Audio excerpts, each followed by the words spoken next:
Asgard, the crown of the nine worlds, was a realm unlike any other, a paradise where time held no sway, and perfection stretched endlessly across its golden plains. At its heart stood Odin, the All-Father, a towering figure of authority and wisdom who ruled over gods and men with a watchful gaze and an iron will. From his high seat, the throne of Hlidskjalf, Odin could look out upon the vast tapestry of existence.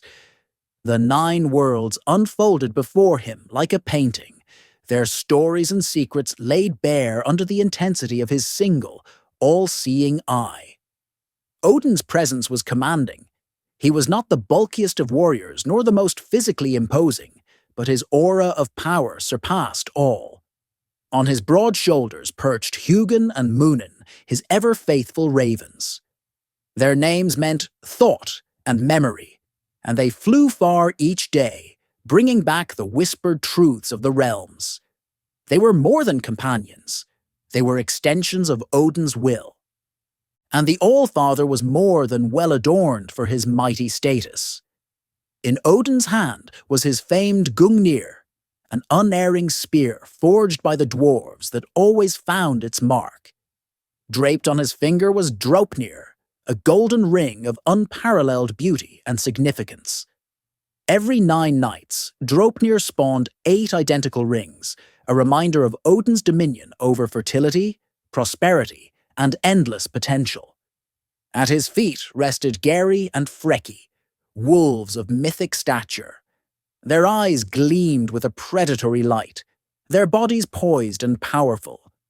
To encounter these wolves while hunting was a sure guarantee of success.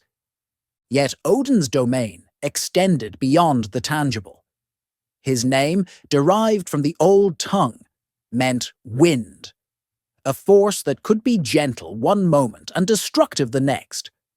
The powerful god was known for his disguises. Cloaked as an aged wanderer, he strode through the realms, gathering secrets and gauging the hearts of men and gods alike. Alongside him rode the Valkyries, ethereal maidens who descended upon battlefields to select the bravest of warriors and escort them to Valhalla, Odin's Hall of the Honored Dead. Valhalla itself was a marvel beyond mortal comprehension. Its doors, massive and imposing, opened into a hall so vast that 800 warriors could march through side by side. The walls glimmered with spears polished to perfection, while the roof shimmered with golden shields, reflecting the light of the eternal sun. Within, the chosen warriors, the Einherjar, feasted and trained in preparation for Ragnarok, the end of days. Their meals were no ordinary fare. They dined on the divine boar, Saehrimnir, whose flesh was inexhaustible, and drank the finest horns of mead. Each morning, the Einherjar rose to engage in fierce combat, their skills honed through endless duels. Those who were injured would be healed instantly by the enchantment of Valhalla, and those who watched became even finer warriors. This was Odin's ultimate design, a battalion of the bravest, prepared to stand by his side when the final battle came. Yet, for all his grandeur and might, Odin's greatness was balanced by the presence of Frigga, his queen. Frigga was no mere consort. She was the mother of the gods, a figure whose grace and wisdom held the fabric of Asgard together. Her palace, Fensalir, stood as a sanctuary of peace and creation, shrouded in an eternal mist that symbolized her deep connection to the mysteries of life. Frigga's beauty was as boundless as her wisdom. Her garments, white as freshly fallen snow, seemed to shimmer with an inner light.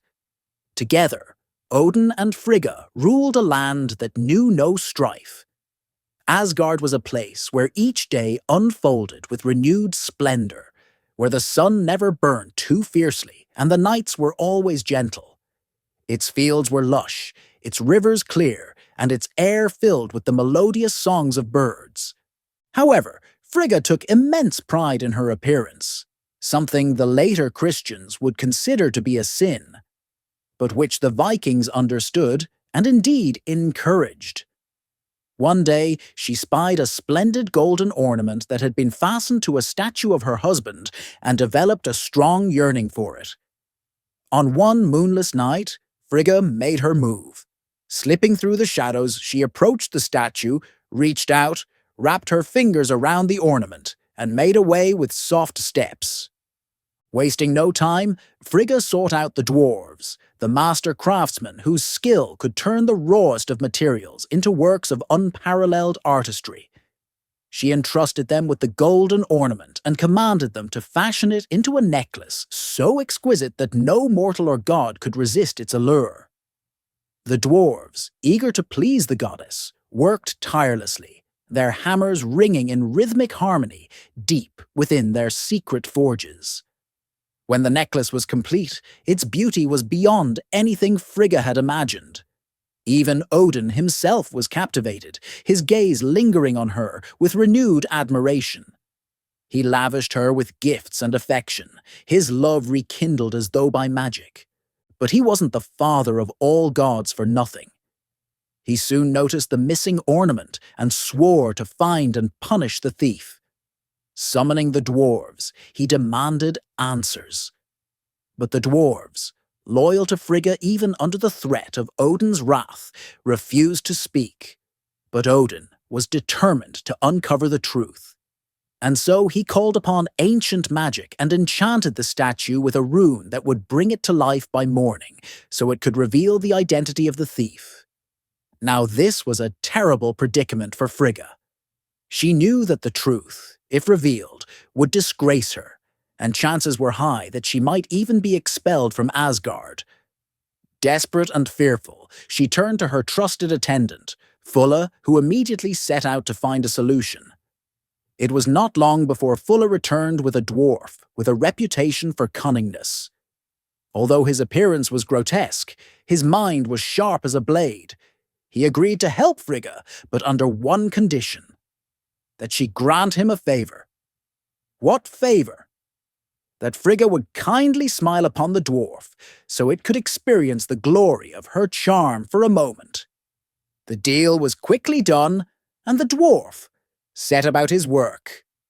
That night, under the cover of darkness, the dwarf crept into the palace.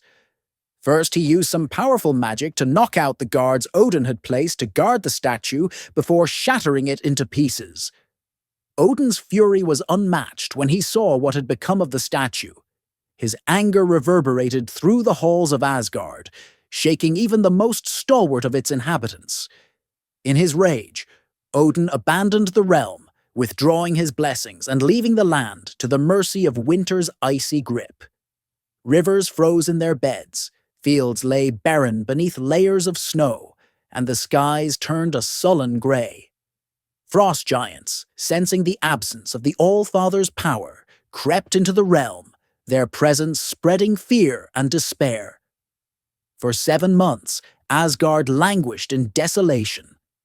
The once lush fields were reduced to barren wastelands, and the laughter that had once filled Valhalla was replaced by silence. The gods themselves grew weary, their spirits weighed down by the cold and darkness that surrounded them. Frigga, though racked with guilt, maintained her composure, her heart heavy with the knowledge of her role in Asgard's suffering. At last, Odin's temper cooled, and he returned. His presence was like the first light of dawn after the longest night. When he saw the nature of the evil that had stood in his place, he placed the warmth of his blessings on the land once more, forcing the frost giants to release them. He had missed Frigga, and he showered her once more with love and gifts, and as the mother of all gods, once again took her place beside Odin as his queen. And the couple was blessed with many children of whom none stood as tall as Thor. He was a god of immense vitality, a living storm who embodied the raw, untamed forces of nature. His head featured fiery red hair and a matching beard. He was an animated god, a favorite of the gods and people alike. Thor made his home in Thrudvangur, an expanse as expansive and formidable as the god himself. At its center stood Bilskirnir, the largest hall ever constructed, with its 540 rooms built to house Thor's insatiable spirit and his many victories. At Thor's side was Sif, his wife, a goddess of fields and fertility. Her beauty was legendary, and her hair, long and golden, shone like sunlight. Balder was another of Odin's offspring. Known as the fairest of all the gods, Balder's very presence radiated purity and goodness.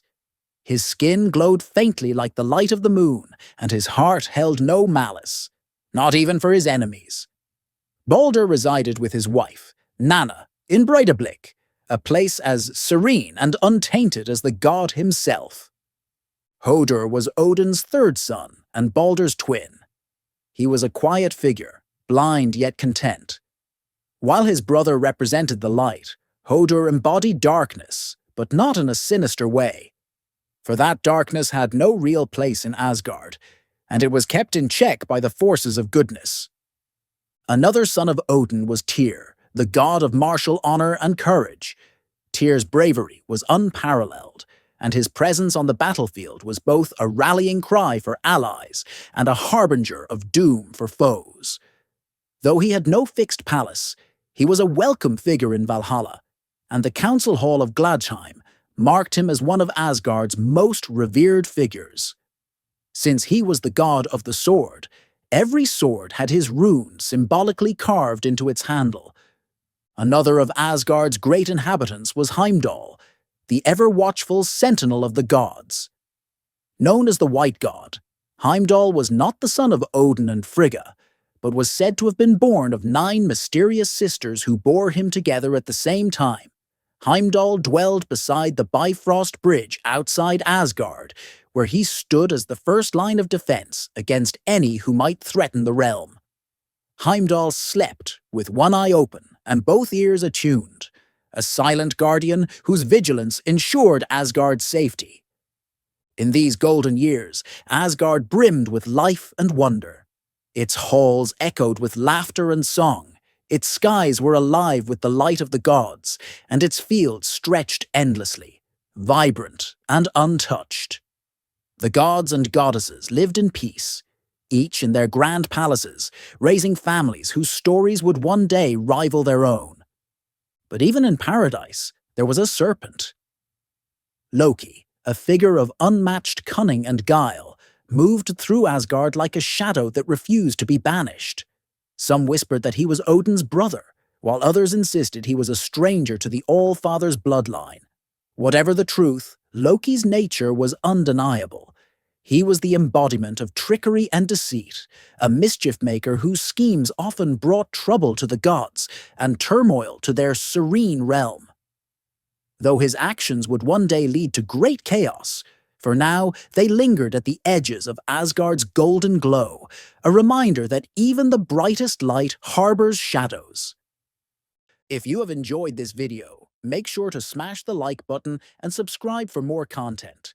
It helps this channel reach more audience, which in return helps us create more videos for you guys. Don't forget to share and leave a comment too. Until next time, take care.